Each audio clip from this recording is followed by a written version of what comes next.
Alors, ce matin, on est dans Marc chapitre 7 et ce matin, ça fait longtemps que ça ne m'est pas arrivé souvent de prêcher à l'occasion de la fête des mères. Et ce matin, j'espère pouvoir faire justice à ce rôle de maman qu'on veut ce matin souligner par la parole de Dieu, le rôle des femmes, et leur influence sur les enfants, leur influence dans le foyer, leur influence dans la société. Et ce matin, avant de commencer avec le texte que je vous ai invité à regarder, j'aimerais ce matin commencer en guise d'introduction en vous notant quelques versets, peut-être que vous n'êtes pas familier avec, vous avez déjà entendu, mais pas réfléchi à cet aspect que dans la Bible, Dieu parfois se présente sous des métaphores féminines, des métaphores du rôle maternel que Dieu utilise pour réconforter son peuple. Parce que Dieu a créé l'homme et la femme, vous savez, et il les a créés égaux devant lui, tous deux créés à l'image de Dieu, mais différents et complémentaires pour faire équipe ensemble, chacun avec son rôle, dans le respect. Et tout à coup, ça devient une équipe incroyable, où que tout est permis, tout est possible lorsqu'ils sont soudés ensemble, se soutiennent avec amour. Et dans la Bible, Dieu prend le temps d'utiliser parfois des images liées au rôle féminin pour communiquer comment il prend soin avec intensité et même avec des images maternelles. Et je vous en souligne quelques-uns ce matin en guise d'introduction, vous pouvez peut-être les noter. Et vous savez que si vous manquez les diapos, vous en retournez dans l'après-midi, souvent il apparaît, ou le lendemain, il est déjà dessus, vous pouvez aller voir les références que vous avez oubliées, etc. Moi, des fois, je l'utilise même pour savoir c'est quoi j'ai porté le dimanche d'avant. J'oublie c'est quoi je portais, fait que là, je vais voir, OK, il ne faut pas que je porte ça, je retourne 2-3 semaines en arrière pour ne pas porter la même affaire. Parce que je suis un gars, hein, fait que j'oublie, là, fait que j'utilise Internet des fois juste pour ça, là, tu sais, fait que peu importe le moyen, vous pouvez y retourner pour des reprises. Un beau verset qui parle du jugement protecteur d'une maman ours. C'est dans Osée, chapitre 13, verset 8. Ça dit « Je les attaquerai comme une ours privée de ses petits. Je déchirerai l'enveloppe de leur cœur. » Oh, ça a l'air assez violent, hein? Mais effectivement, une mère ours, tu as volé ses petits, t'écœures pas ça, tu sais. Alors, et là, je les dévorerai comme une lionne. Alors, des images utilisées d'une mère, mais là, lion, et pour parler de l'agressivité, de la colère, du jugement qui vient d'une mère à qui on enlève le petit. Attention, attention. Vous ne voulez pas réveiller cette lionne, cet ours dans votre femme lorsqu'on touche à un enfant. Hein? Et Dieu utilise cette image-là pour parler de jugement. Intéressant. La protection d'une maman aigle. Regardez ce soin-là de Dieu qu'il communique à travers cette image. En parlant de son peuple, qui l'entourait, il en prenait soin, il gardait comme la prunelle de son œil. Pareil à l'aigle qui éveille sa nichée, ses petits, voltige sur ses petits, déploie ses ailes, les prend et les porte sur ses plumages, sur ses plumes. Et il y a un autre verset qui va parler justement de ce que le Seigneur a fait dans l'histoire d'Israël en disant « Vous avez vu vous-même que ce que j'ai fait à l'Égypte. Je vous ai porté sur des ailes d'aigle et fait venir vers moi. » Une belle image de la protection divine. Et aussi, il y a un autre endroit où on parle de l'aigle qui voltige et qui regarde de haut et qui peut voir l'ennemi qui vient pour protéger. Des belles images qui montrent l'attention, le soin protecteur de Dieu par l'entremise de ce rôle féminin, même dans le monde animal. Imaginez. Encore deux autres que je vous partage. Celui de Jésus qui dit ces paroles, et quand on parle de mère poule, hein, on en parle ici. Dans Matthieu 23, on lit ceci, « Jérusalem, Jérusalem, qui tue les prophètes et qui lapide ceux qui sont envoyés. Combien de fois ai-je voulu rassembler tes enfants comme une poule rassemble ses poussins sous ses ailes, et vous ne l'avez pas voulu. » Là, on voit le cœur maternel de Dieu envers, qui veut réunir, mais qui n'oblige pas. Vous n'avez pas voulu, moi je voulais vous rassembler, je veux vous protéger, vous amener tout ensemble à être unis sous l'aile protecteur de votre Créateur, comme les petits sous l'aile d'une mère poule. Alors on pourrait dire un peu que, on voit ici l'image de Dieu comme une mère poule, mais pas dans le sens péjoratif qu'on l'aurait aujourd'hui d'être mère poule. Et là ici, c'est un verset que j'ai redécouvert, parce que j'ai fait une petite recherche pour trouver, j'étais curieux de trouver des versets qui utilisaient des métaphores féminines. Et Dieu est mieux qu'une bonne maman qui n'oubliera jamais son bébé. Et il va dire ceci dans Ésaïe, et évidemment dans un contexte de passage qui touche beaucoup le Messie à venir. Il dit, une femme oublie-t-elle son nourrisson? Ce à quoi on dit tous, ben non. Une maman, ça n'oublie pas de nourrir son enfant, normalement. Ça veille, ça sait, ça veut en prendre soin. Tu n'as pas besoin d'y rappeler. Elle sait là, que c'est l'heure du boire. N'a-t-elle pas compassion du fils de ses entrailles? Ben oui, évidemment. Quand elle oublierait, moi, je ne t'oublierai pas. Dieu remplit ce rôle-là de ne jamais oublier ses petits. Encore mieux qu'une maman qui déjà, on ne se questionne pas sur sa vaillance envers son petit, de vouloir s'assurer. Dieu, lui, oubliera jamais de prendre soin. Peut-être que c'est des versets réconfortants que vous avez besoin d'entendre ce matin. Maman, tout comme les papas, tout comme les enfants, d'entendre de la part d'un Dieu parfait qui prend soin de nous et de se rappeler ces vérités que Dieu passe à travers des métaphores en utilisant le rôle féminin. Pas amène à ça? Notez-la, prenez le temps de méditer. Il y a des belles vérités ici à regarder. Ce matin, on est dans l'histoire d'une femme, la femme syrophénicienne, une femme d'une foi humble que j'aimerais qu'on regarde ce matin et j'espère vous la partager et y faire honneur, y faire justice comme le Seigneur Jésus l'a fait dans sa vie. Si je l'honore ce matin et que je la mets devant vous comme exemple, c'est parce que le Seigneur Jésus lui-même l'a mis devant ses disciples à l'honneur. Le Seigneur Jésus lui-même a fait que par son esprit aussi, les écrivains de Matthieu et de Marc puissent retenir cette histoire d'une femme qui avait une foi humble, inspirante, exemplaire, qui j'espère va nous encourager tous, mais entre autres élever et encourager le rôle de nos mamans qui sont si précieuses. Les mamans qui sont souvent prises pour acquises. Si vous ne l'avez jamais entendu, moi je l'ai déjà entendu chez nous. Ma femme l'exprimait, ce sentiment souvent féminin des mamans qui se sentent pris pour acquises. Il y a des mamans qui ont déjà vécu ça. Ah, c'est bien, l'Église ici, on ne vit pas beaucoup ça. Les hommes ne sont pas ingrats et disent toujours merci, puis encouragent leurs femmes. C'est ça que ça veut dire. C'est ça? Ouais. Il y a une grand-mère d'expérience qui dit un « ouais » mitigé. Là. Je ne suis plus sûr comment je l'interprète, ce « ouais-là. » Là. Hein? Ouais. Y en a-tu d'autres qui voudraient se raviser et dire « ben, j'ai déjà vécu ce sentiment-là, là, comme maman. » Il n'y en a pas d'autres. Ah, ben ouais. Ah, moi, je suis vraiment impressionné. Oh, Naomi, elle ose lever un petit peu le doigt comme ça. Naomi, allez, tu peux le dire, j'ai déjà vécu ce sentiment-là. Il y a d'autres mamans timides là, qui vont te regarder et dire je la comprends.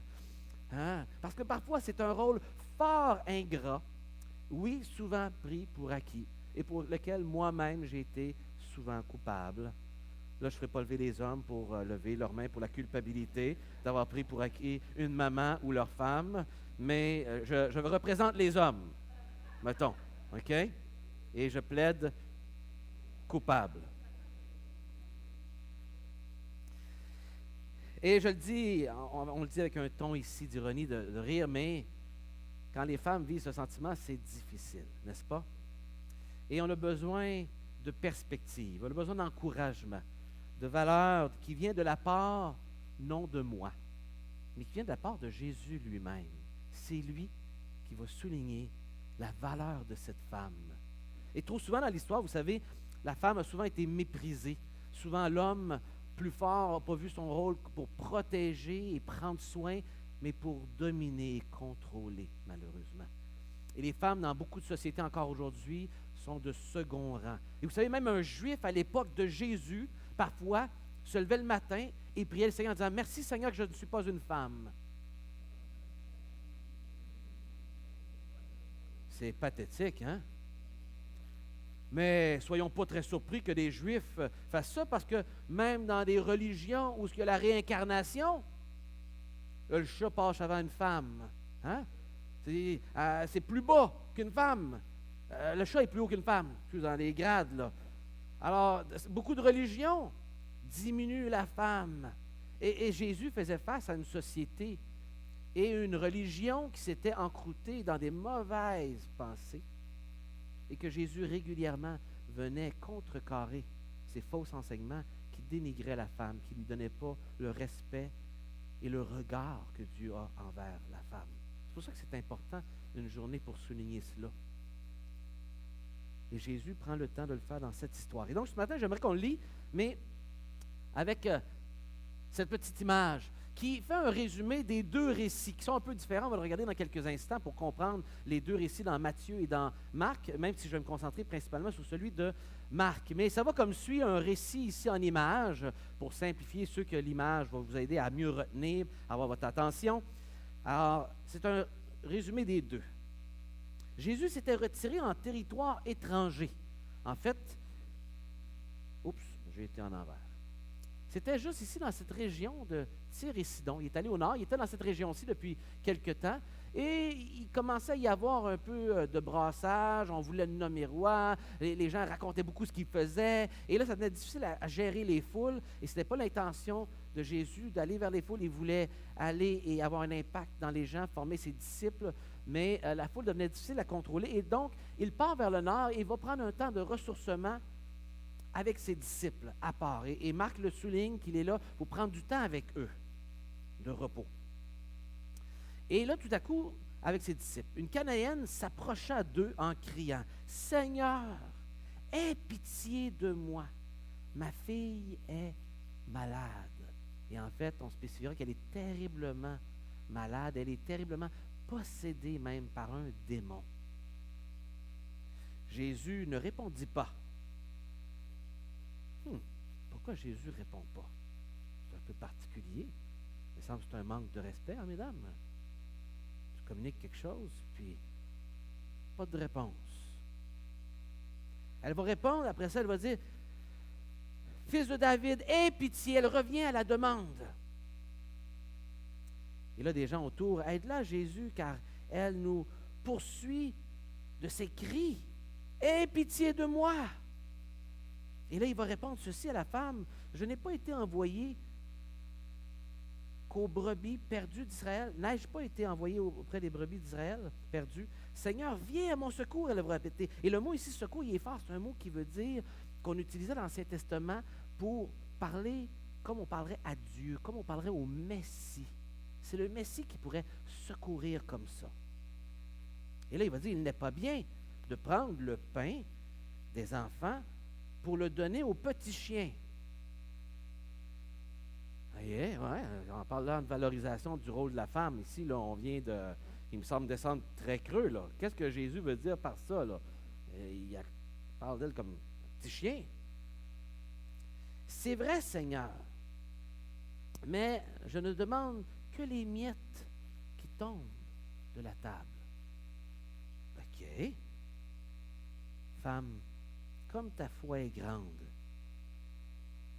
que tout se passe comme toi, comme pour toi, comme tu le veux. Et à l'heure même, sa fille fut guérie et fut libérée du démon qui la possédait. On va prier, Seigneur, un instant, OK? Seigneur, c'est ta parole qu'on vient de lire. Seigneur, on demande à toi qui es créateur de l'univers, à toi qui as inspiré ces saintes écritures, de nous parler ce matin de la manière dont tu voudras. Utilise ce que tu veux, Seigneur, pour nous parler, mais parle-nous. Et Seigneur, crée en nous, dans nos cœurs, une attente de recevoir ce matin une parole de ta part pour nous exhorter. C'est-à-dire pour nous encourager, pour nous instruire et même, Seigneur, pour nous corriger. Fais ce que tu veux, Seigneur, dans nos cœurs ce matin. Qu'on ne sorte pas de ce lieu indifférent d'avoir lu ta parole, indifférent de ce que tu voudrais nous dire, mais qu'on ait cette attente sincère. Parle-moi, Seigneur, et dirige-moi là où ce que tu veux ce matin. Viens dans les quartiers de mon cœur que je ne visite pas souvent. Viens dans la maison de mon cœur, dans les pièces que je ne vois pas souvent et que je ne veux pas faire face. Sois permis, Seigneur, dit entrer. Et dit ouvrir les portes et de sonder mon cœur, Seigneur. Nous te demandons ce matin dans le cœur, dans le nom de ton Fils Jésus-Christ. Amen. C'est une belle histoire. Pourquoi j'ai choisi ce texte? Il y a quelques mois, j'ai été appelé, cette semaine, j'allais à la Victoire de l'amour pour enregistrer 6 émissions pour les prochains mois. Et il y a quelques mois de cela, j'étais allé faire les enregistrements pour les mois passés et on m'a donné ce texte-là à enseigner brièvement, en 6 minutes, ça va vite à la Victoire de l'amour, sur les capsules bibliques du mercredi que vous voyez. Et c'était pour l'occasion du 14 février, c'est Saint-Valentin. On parlait de l'amour de cette femme-là. Et quand je l'ai lu, cette femme m'a beaucoup impressionné, je vous avoue. J'avais déjà lu cette histoire, mais cette fois-là, ça m'a vraiment marqué. Cette femme m'a impressionné lorsque je l'ai lu. Ensuite, ça a porté mon attention sur le fait qu'elle n'était pas conventionnelle, syrophénicienne, cananéenne, une étrangère. Fait que c'est pas une juive en plus, une juive qu'on s'attendrait d'une grande piété, d'une connaissance de Dieu qui là nous inspire, mais c'est une femme étrangère, c'est une femme non conventionnelle. Là, c'était piqué un peu plus. Mais là, quand il a parlé de l'affaire du chien, là, ça me chicotait. Là, il faut que je gratte ça. J'oublie, c'est quoi le sens de cette affaire-là de chien? Ça a l'air un peu insultant. On va éclaircir ça pour comprendre qu'est-ce que Jésus est en train de faire. Il a de l'air d'être en train de faire le contraire, la dénigrer. Pourquoi Jésus fait ça? Y a-t-il quelque chose qui nous manque là, pour comprendre? Et aussi, l'éloge que Jésus en fait, ça m'a aussi marqué. Jésus fait l'éloge de sa foi, une grande foi. Jésus n'a pas dit ça souvent dans les évangiles à quelqu'un. Mais il a dit à cette femme-là. Donc, cette femme-là, il y a quelque chose qu'elle a à nous enseigner. Cette histoire a quelque chose à m'enseigner, à nous enseigner sur la foi, certainement. Et c'est ce qui m'a attiré vers ce texte initialement.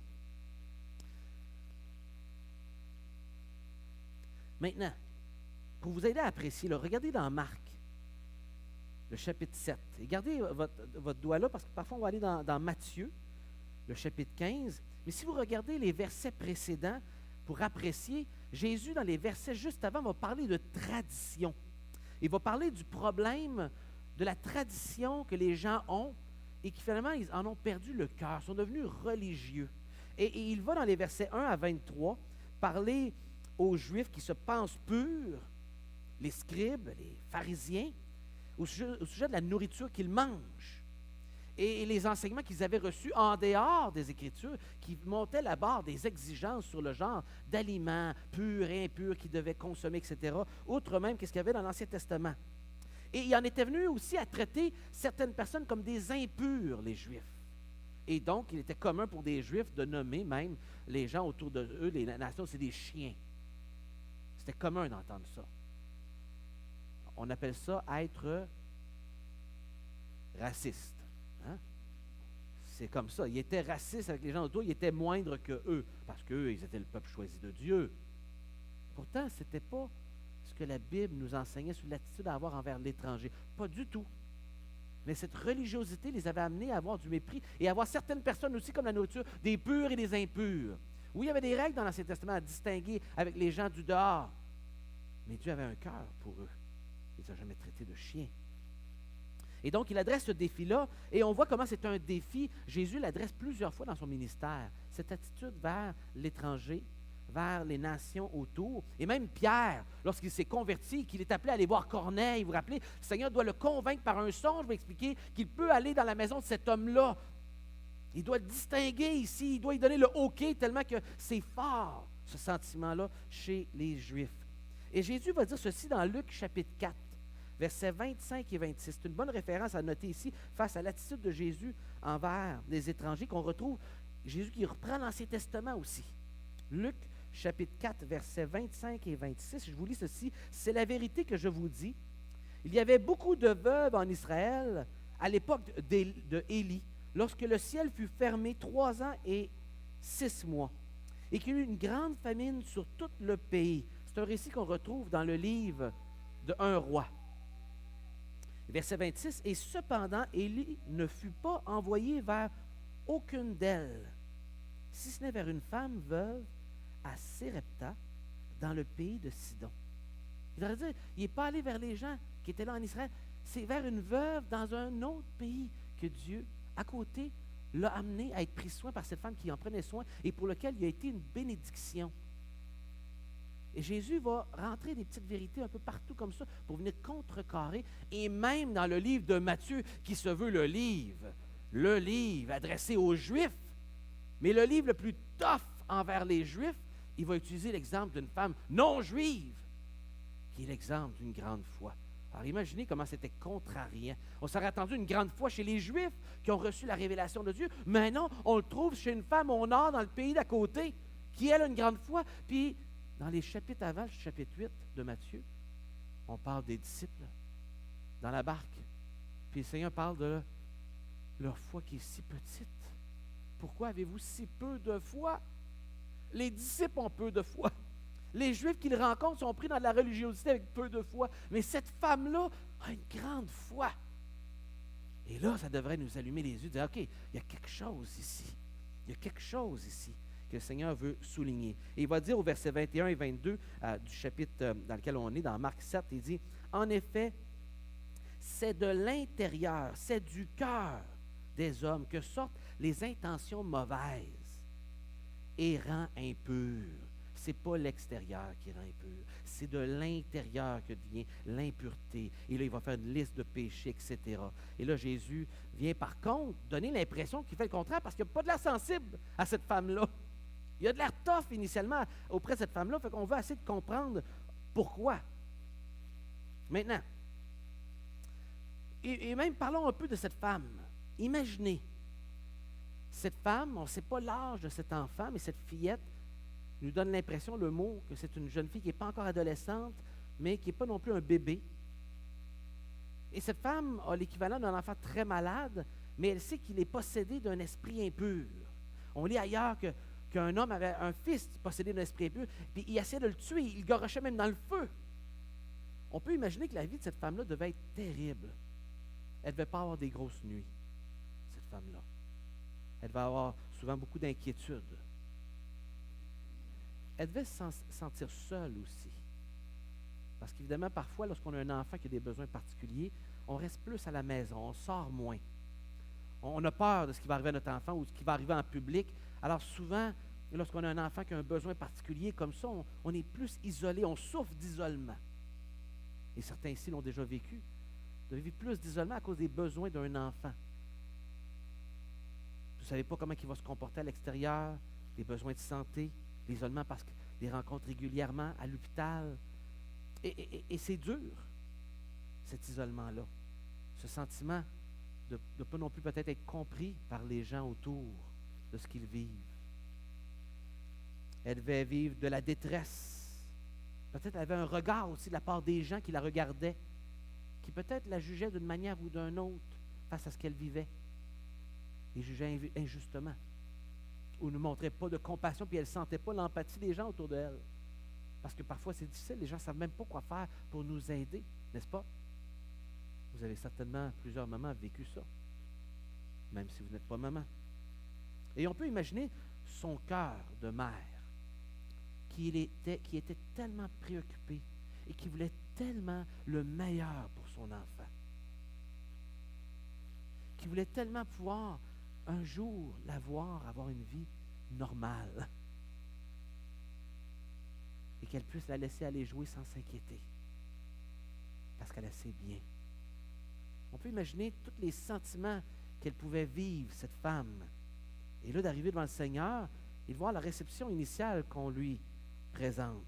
Pour apprécier l'histoire, c'est bon de comparer les deux récits et comprendre des petites informations qui sont différentes. Puis il faut comprendre la différence par le fait qu'il y a un public différent à qui Marc s'adresse et que Matthieu s'adresse. Le récit de Matthieu met l'accent sur la mission de Jésus vers les Juifs, parce qu'il s'est adressé principalement aux Juifs. Donc, il va rentrer cette phrase qui dit « Je n'ai pas été envoyé aux brebis perdues de la maison... Je n'ai été envoyé qu'aux brebis perdues de la maison d'Israël. » Et la persistance de la femme, alors que Marc relate seulement une réponse de Jésus. Dans Marc, on voit qu'il y a eu plus qu'une demande qui a été faite, et le silence initial de Jésus se trouve dans Matthieu, justement. Marc souligne l'intérêt de Jésus pour ses disciples. Il les avait amenés à part. Et là, c'était un moment de ressourcement. Et il était dans une maison. Il ne voulait pas que les gens le sachent. Il voulait être tout seul. Il voulait les enseigner. Et Jésus avait beaucoup à cœur la formation de ses disciples. Et donc, il y avait une intention particulière ici d'être là. Et là, il se fait déranger. Vous savez ce que c'est, hein, des fois aussi, quand on est dans un état où là, on est fixé sur une affaire. On a un objectif, là. Puis là, tu rencontres quelqu'un, puis ça dérange. Tu sais, mettons que tu es à l'épicerie, ou tu fais puis là, tu rencontres quelqu'un, puis là c'est comme j'y parle dessus, ou je fais-tu comme si je ne la vois pas, parce que là, j'ai pas vraiment le temps, puis là j'arrive en temps pour ci, pour ça. Puis là, vous êtes en dilemme, là. Parce que vous avez un but, mais là, peut-être parler à cette personne-là, puis là, passer un temps relationnel, puis ça ne veut pas combien de temps que ça va durer, ça va peut-être empêcher que. Fait que là, on est en dilemme entre l'objectif, puis être humain, puis pas faire à croire qu'on n'a pas vu une personne, puis dire bonjour, puis oser peut-être avoir un peu de temps. Hein? Vous savez de quoi je parle ici, là? Il y en a qui vivent ça, là. J'en vois quelques-uns qui rient, là, puis on se comprend.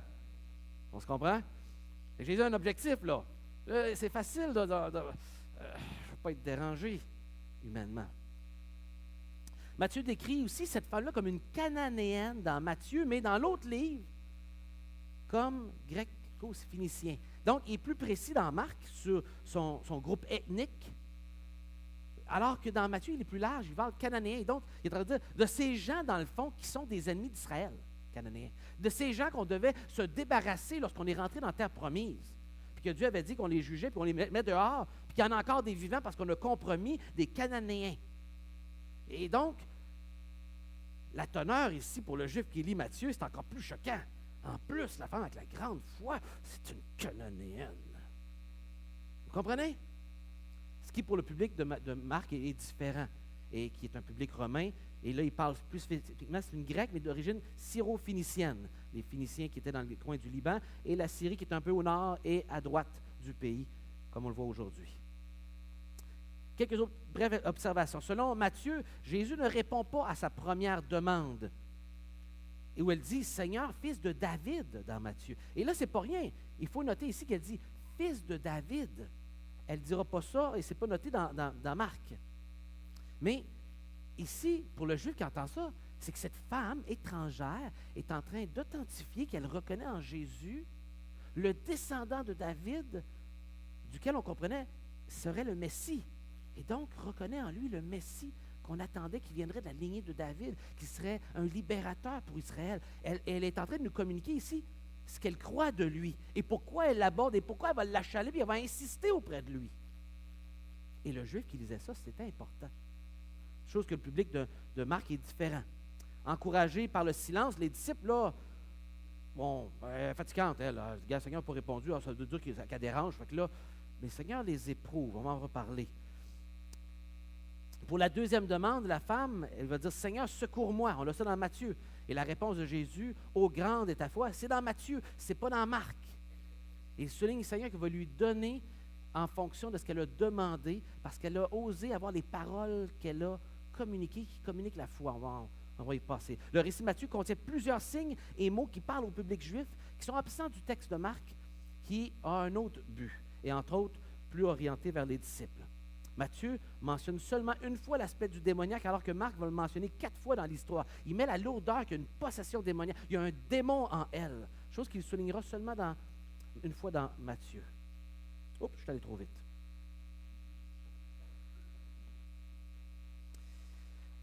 Non, en fait, non, je suis pas allé trop vite, c'est correct. Je me parle à moi-même. La question du chien, c'est un peu embêtant. C'est le troisième point là, sur les 5. Là, je vais l'adresser brièvement. Comment on doit comprendre ça? Et j'ai trouvé cette citation-là d'un bon commentateur européen, M. Arnold, qui est un bon exégète de la parole de Dieu. Il y a des bons commentaires. Quand vous trouvez un livre de lui, c'est excellent. Un bon pasteur évangélique. Et il dit ceci, Jésus n'appelait pas les païens sales chiens de rue, comme faisait bon nombre de Juifs, pleins de fierté à part ça. Il lui donnait de l'espoir. Elle s'y accroche. Parmi les Juifs de la Palestine, les chiens étaient considérés comme des animaux nécrophages, des charognards, errant dans les rues et mangeant toute espèce d'immondices, des cochonneries. Mais dans les familles aisées, influencées par la culture grecque, culture plus proche aussi de cette femme, les chiens étaient parfois des animaux domestiques intérieurs. Et c'était le cas du chien, des chiots en particulier. Or, Jésus mentionne justement des petits chiots, c'est le mot utilisé ici, et pas simplement des chiots, des chiens de rue. S'il avait voulu humilier la femme, il aurait parlé d'animaux adultes, donc comme des charognards. Et là, peut-être en écoutant ça, il dit, OK, il choisit ses mots. Mais moi, honnêtement, à la fin de la journée, tu m'as quand même traité de chien. Tu sais, les exégètes prennent le temps d'expliquer la nuance des mots pour aider. Mais à la fin de la journée, je suis quand même un chien, là. C'est ça que tu es en train de dire. Pas très flatteur, là. Bon, je ne suis pas un chien qui mange de la cochonnerie. Je suis un chien dans une maison qui mange des miettes en dessous de la table. Mais quand même, comparé à un chien, c'est pas un peu raciste, ça, me semble? Hein? C'est pas un peu inconfortable comme terminologie? Il y a quand même quelque chose ici, là, qui nous brasse un peu. Et il y a des raisonnements que certains ont mis pour parler du fait que peut-être Jésus ici est plus en train de montrer à ses disciples par son silence, il est en train d'éprouver l'attitude de ses disciples et fait un reflet de l'attitude générale des Juifs. Ou aussi en même temps, il souligne une réalité entre les païens et les Juifs, la différence est du mandat premier que Jésus a auprès des Juifs, mais non exclusivement, mais en premier. Le mot qui est utilisé dans Marc, c'est ça, premier.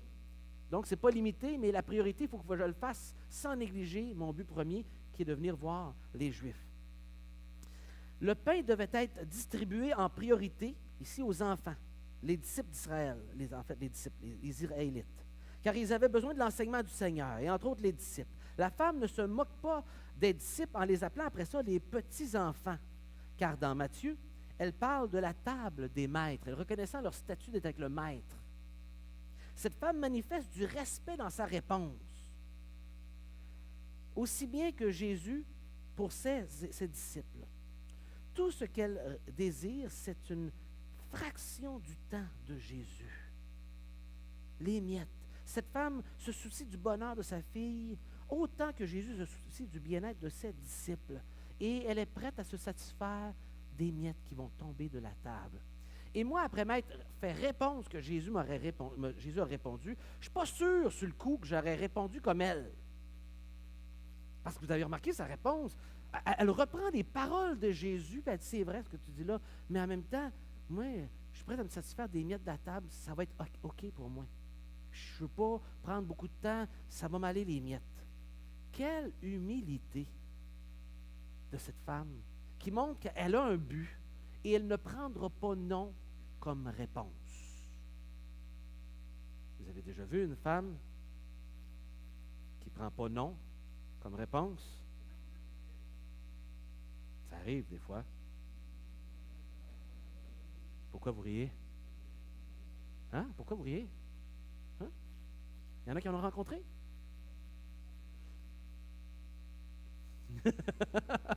Pas encore. Je le dis avec une pointe d'humour et d'ironie ici, mais cette femme était déterminée. Et Dieu sait quand une femme est déterminée, qu'elle est convaincue, qu'elle a une cause, qu'elle a un enfant à défendre, qu'elle a un enfant à voir son bien-être. Tassez-vous de là. Et cette femme savait que ce qu'elle faisait était bien. Elle savait qu'elle s'adressait à la bonne personne, puis elle était convaincue. Et non n'était pas une option pour elle. Elle a pris les paroles de Jésus et leur viré de bord. Elle a fait une prise de judo. Elle a pris la force de l'argument, elle l'a pris, puis elle a viré de bord, clong, elle a relancé. C'est-tu le karaté ou c'est le judo que tu apprends la force de ton adversaire pour le remettre, là? Le judo. Bon, vous voyez que je connais ça dans les arts martiaux, hein? Puis elle a fait la prise avec ça, puis là, elle renvoie les paroles, mais ça montrait sa foi, sa détermination, son attente. Je veux ça, Seigneur. Ça nous fait penser à cette femme que Benoît nous a parlé il y a 2 mois. Vous vous rappelez, cet appel à la prière dans Luc, chapitre 18, versets 1 à 8. Cette femme qui insiste auprès d'un juge inique, un juge injuste, puis pour montrer qu'on va persévérer à demander, cette femme était déterminée et non ne serait pas une réponse acceptable. Mais elle démontre à travers cela sa foi. Quelques observations pratiques, quatrièmement. Quelques observations pratiques vont nous aider à apprécier ici le texte et certaines leçons et observations qui vont nous aider. Jésus transforme cette situation en une occasion pour faire sortir une leçon, un effet miroir en quelque sorte, de l'attitude des disciples et des Juifs en général envers les gens du dehors. Et Jésus prend cette histoire-là, et on le sait par d'autres histoires, comment Jésus a une attitude envers les gens du dehors et la manière dont il soulève la foi de cette femme et qui lui répond, qu'il va prendre ça ici comme une occasion de tremplin pour enseigner ses disciples. Oui, il se fait déranger, Mais Seigneur est le maître recycleur des situations. Tu ne l'avais pas planifié, mais peut-être de rencontrer cette personne-là, finalement, c'est plus important qu'arriver au bout parce que le Seigneur veut t'amener quelque chose, d'être une bénédiction pour quelqu'un. Et ça va déranger ton horaire, mais ce n'était pas comme tu voyais, puis tu penses que ça va être un obstacle, mais en réalité, il y a une opportunité. Et pour Jésus, ici, envers ses disciples, il y a une opportunité d'enseigner par la venue de cette femme à qui il va montrer à ses disciples: je vous ai chialé sur le lac que vous manquiez de foi. Bien là, une femme avec une grande foi. Puis en plus, c'est une Cananéenne. Tu comprends-tu le message? C'est un peu ça ici. OK? Jésus illustre aussi l'attitude raciste et méprisante envers le monde qu'avaient les compatriotes et ses disciples. Attitude contraire au cœur de Dieu. C'est important. Contraire au cœur de Dieu. Ce processus ici éprouve la foi de la femme et celle des disciples. Le Seigneur met à l'épreuve sa foi par la manière dont il lui répond. Cette femme avait beaucoup d'obstacles, vous savez, à passer à travers. Si je fais la liste des obstacles, là, j'en ai fait une courte liste, d'au moins 4 obstacles qu'elle doit faire face. Mauvaise feuille. C'est pas grave. Première chose, elle est une femme. Je l'ai mentionné précédemment. C'est une femme et juste ça en tant que telle est un obstacle. Elle est en plus d'une autre nationalité. OK. En plus, bien, Jésus, il fait silence initialement et ses disciples la repoussent. Fait que là, elle a les disciples d'un jambe. En plus, la réponse initiale semble négative. Elle continue. Elle continue. Elle a un objectif, il est clair, et elle ne va pas lâcher le morceau jusqu'à temps qu'elle ait ce qu'elle veut. Et deux choses. Elle sait deux choses, cette femme-ci. OK? Elle reconnaît son besoin et que seulement le Seigneur Jésus peut y répondre à son besoin. Alors, elle reste focus. Elle ne se décourage pas. Elle redemande.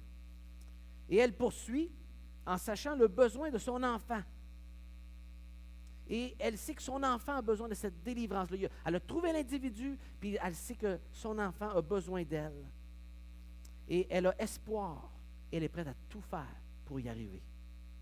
Elle peut nous faire penser un peu à l'histoire des Gabaonites dans Josué, dans l'Ancien Testament, dans le livre de Josué, chapitre 9, où ce peuple-là voyait les Juifs arriver et ils savaient, OK, ces gens-là, là, qu'est-ce qui s'est passé en Égypte? On en a entendu parler. Ils ont traversé la mer, ils ont traversé là, et là, ils se disent, OK, c'est sûr qu'on est mort. Ils ne sont pas fous, là. Alors, qu'est-ce qu'ils disent? On va faire une alliance avec eux. Il faut trouver par n'importe quel moyen d'avoir une alliance avec ces gens-là, sinon on est mort. Fait qu'ils envoient du monde avec un pain sec pour faire croire qu'ils viennent de loin pour faire une alliance. Vous vous rappelez peut-être cette histoire-là? Parce qu'ils voulaient une alliance. Sinon, ils étaient morts. Ils étaient déterminés, ils étaient convaincus et ils savaient que celui qui était en face, c'était le Dieu d'Israël. Il était vivant, qui s'en venait qu'eux autres, puis il allait être les prochains sur le chemin. Il faut faire de quoi? Et elle était déterminée à faire ce qu'il faut pour y arriver. Et donc, le Seigneur met à l'épreuve sa foi ici.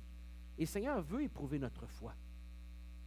À savoir, est-ce que je vais continuer ou je vais me décourager ou qu'il y a un petit quelque chose, si je suis convaincu que c'est la bonne chose. Derrière les difficultés se cachent souvent des bénédictions pour notre âme. Et ça, c'est une vérité importante. Derrière la maladie, derrière les obstacles, derrière le fait que je n'ai pas la réponse que je voudrais, la réceptivité que je voudrais, il faut que je persévère. Derrière se cachent des bénédictions qui vont être acquises dans la persévérance. La persévérance qui est le fruit d'une foi authentique. Mais il faut persévérer. Vous n'allez pas l'avoir tout cuit des mains faciles. Non, il faut persévérer et agir par la foi pour aller chercher cette bénédiction. La foi qui sauve se trouve souvent à les endroits les plus inattendus. On aurait espéré trouver la foi en Galilée, là où les Juifs sont, mais non, la foi se trouve au nord, dans un autre pays. Et souvent, vous savez, autour de nous, parfois, les gens qu'on ne penserait pas avoir la foi ont parfois une foi plus grande que nous. Ou les gens qu'on regarde avec un regard méprisant nous font peut-être la barbe en termes de confiance en Dieu.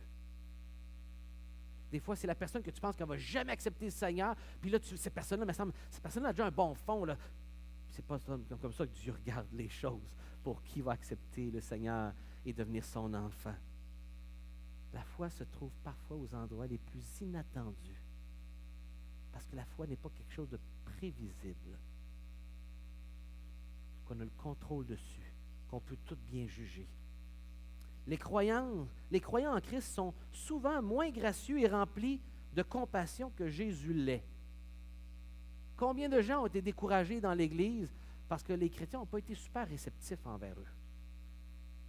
Combien de gens ont été découragés et blessés dans l'Église parce que quelqu'un les a jugés? Parce que quelqu'un a été dur envers eux? Parce que quelqu'un n'a pas montré cet amour-là de Jésus? Et combien de fois on voit ça autour de nous? Mais vous savez quoi? Les disciples aussi étaient comme ça. Jésus, il les a pris, puis il en a fait ses 12 disciples quand même s'il y en a un qui s'est égaré, qui l'a remplacé. Et il les a utilisés pour amener l'Évangile dans le monde. Le Seigneur a décidé de fonctionner même avec des gens qui, malheureusement, ne le représentent pas bien et qui, parfois, même, peut être une occasion de découragement. Alors qu'ils devraient être un encouragement pour venir à l'Évangile. Ils sont un découragement pour cette femme qui est intéressée à Jésus. Ils sont un obstacle pour que cette femme vienne expérimenter et rencontrer Jésus. Est-ce que nous, parfois, dans nos préjugés, dans notre attitude envers les frères, les sœurs autour de nous, envers les gens du dehors, on a cette attitude qui fait qu'on est un obstacle plutôt qu'un canal par lequel le Seigneur veut communiquer et faire du bien et communiquer de la compassion. On remarque ici que les disciples étaient un obstacle. Combien de fois nous, parfois, pouvons l'être? Et on veut se sensibiliser à ne pas être leur Seigneur. Change en moi les choses qui me rendent parfois un obstacle à mes enfants, à ma femme, à mon mari, à mon voisin, par la manière dont je me comporte. Seul le Seigneur Jésus-Christ, le Messie du Dieu vivant, a la puissance de guérir l'âme humaine. Lui seul peut faire cette guérison-là. Il n'y a pas un homme qui pouvait la délivrer. Et elle est allée voir celui qui était le seul moyen de faire ça.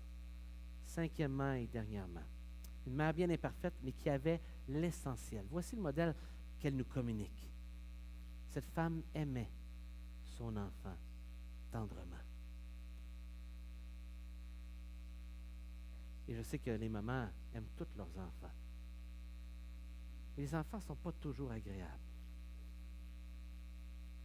Là, je ne ferai pas un vote là-dessus, là. OK? Puis je pense que même les enfants reconnaissent, lorsqu'ils deviennent adultes, que j'étais pas bien agréable quand j'étais jeune, pas bien reconnaissant. Et combien il est dur parfois de garder un cœur aimant envers l'ingratitude, envers le fait d'être pris pour acquis, envers le fait qu'on demande encore de maman. Hein? Et que parfois maman se sent seule. Et que maman se ramasse à faire des tâches ingrates que tout le monde a oubliées.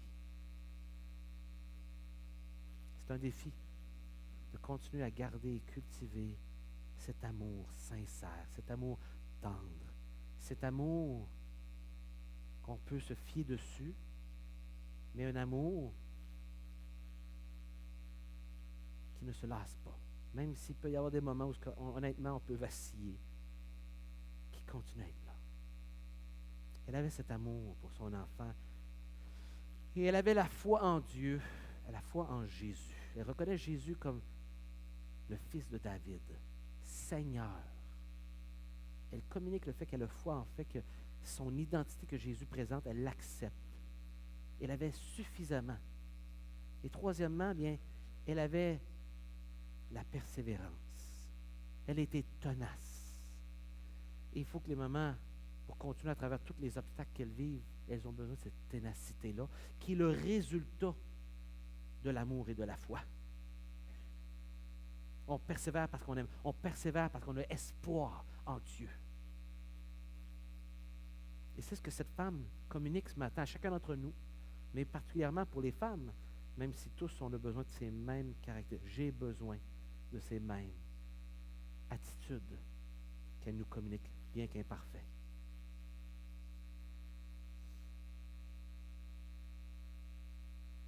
Vous savez,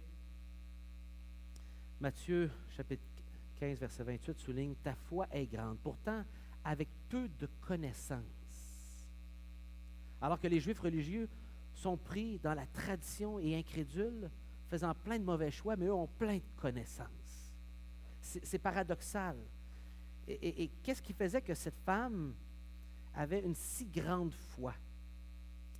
Cette femme avait très peu de connaissances de la révélation de Dieu, de la parole de Dieu, de la Torah, de l'Ancien Testament. Alors que les disciples, eux autres, en avaient beaucoup reçu. Mais ils avaient de la difficulté à croire et mettre en pratique. Et c'est pour ça que Jésus va dire, pourquoi avez-vous tant peur, gens de si peu de foi? Et quand on a beaucoup de connaissances, on raisonne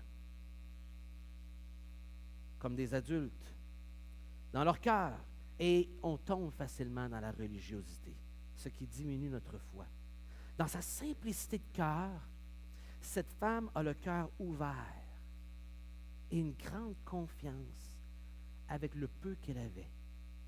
Alors que ceux qui avaient beaucoup de connaissances, dans leur connaissance, et Jésus va le dire plus tard, avaient le cœur endurci, dans Marc 8, le chapitre suivant. Ils avaient le cœur vous ne comprenez pas. Mais elle a le si peu, mais le si peu qu'elle a, elle l'accepte simplement. Elle a les mains tendues, elle croit et vit en fonction de ce qu'elle croit envers Jésus. En effet, comme Jésus dit, c'est de l'intérieur, c'est du cœur humain que sortent les intentions mauvaises et rendent impurs, pas de l'extérieur. Elle avait le cœur ouvert, désirant Dieu, tout ce qu'il avait à lui offrir. Marc dira simplement, à cause de cette parole manifestait sa foi, parce qu'elle a repris les paroles de Jésus, et dit, mais oui, mais les petits chiens, ils sont corrects, puis ils sont tout heureux d'avoir juste les miettes, ça va être correct, Jésus, les miettes, ça fait mon affaire, mais laisse-moi avoir accès aux miettes, s'il vous plaît. Ces paroles ont touché le cœur de Jésus. Ces paroles, selon Marc, c'est ce que communiquait, selon Matthieu, qu'elle avait une grande foi. Elle a pris les paroles de Jésus. Elle dit, oh ouais, mais si c'est ça de bord, puis si je comprends bien, ce que ça veut dire, c'est que moi, les miettes, ça fait mon affaire. Est-ce que nous, on se rassasirait simplement des miettes? Cette femme avait une foi humble. Elle prend ce que le Seigneur lui offre, elle prend ses paroles et elle accepte simplement. Sa foi rappelle celle de deux non-juifs qui ont reçu une guérison aussi à distance, que l'Évangile souligne avoir une bel exemple. Il y a l'officier royal pour sa fille, qui est encore là à distance, c'est dans Jean, va faire le miracle. Et il y a le centurion pour son serviteur, qui va dire, hey, tu as juste donné un ordre, puis moi je donne un ordre, puis mais ils vont le faire. Puis toi, si tu donnes un ordre, ça va se faire. Moi, ça me satisfait. Et il va dire, hey, j'ai pas trouvé en Israël une aussi grande foi. Il va dire ça dans Matthieu, chapitre 8. C'est la deuxième fois dans Matthieu qu'on a un non-juif qui devient l'exemple de grande foi. Parce que la foi ne se trouve pas là où on le pense. La vraie foi ne compte pas les difficultés et ne considère pas les impossibilités. S'appuyant sur les promesses de Dieu, elle se lance en sollicitant la toute-puissance de Dieu et accomplit ainsi l'incroyable.